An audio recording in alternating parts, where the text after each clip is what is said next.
नमस्कार. आजची सकाळ झाली होती मेथीच्या लाडूने. सकाळचा स्वयंपाक मी करत होते. सकाळच्या स्वयंपाकाचा मेनू होता उसळची भाजी, चपात्या आणि भात.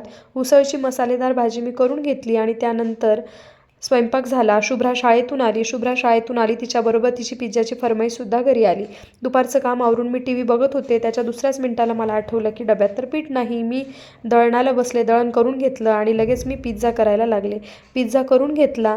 पिझ्झा कसा झाला याचा फीडबॅक मला स्वरा देत होती. ती म्हणत होती, आई पिझ्झा सुंदर झाला आहे. त्यानंतर शुभ्राची फर्माईश होती, ते म्हणजे तिला चॉकलेट ब्रेड खायचं होतं. मी ब्रेडला चॉकलेट लावून दिला आणि तिने चॉकलेट ब्रेडचा आनंद टी व्ही बघत बघत घेतला. त्यानंतर संध्याकाळ झाली. संध्याकाळी ओव्याची धुणी घेतली आणि आता झोपण्याची वेळ झाली होती. झोपायचं होतं. त्याआधी स्वरा शुभ्रा काय आता वाजलेलं आहे रात्रीचे 9:30 आणि आता झाली आहे झोपायची वेळ. खूप थंडी वाढली. आपली आपली काळजी घ्या. दीदी बरं एक सुविचार बोल. अपयश ही यशाची पहिली पायरी असते. आता आपण भेटूया उद्याच्या ब्लॉग मध्ये. आमचा व्हिडिओ तुम्हाला आवडत असेल आमचे व्हिडिओ खूप सारे गुड नाईट.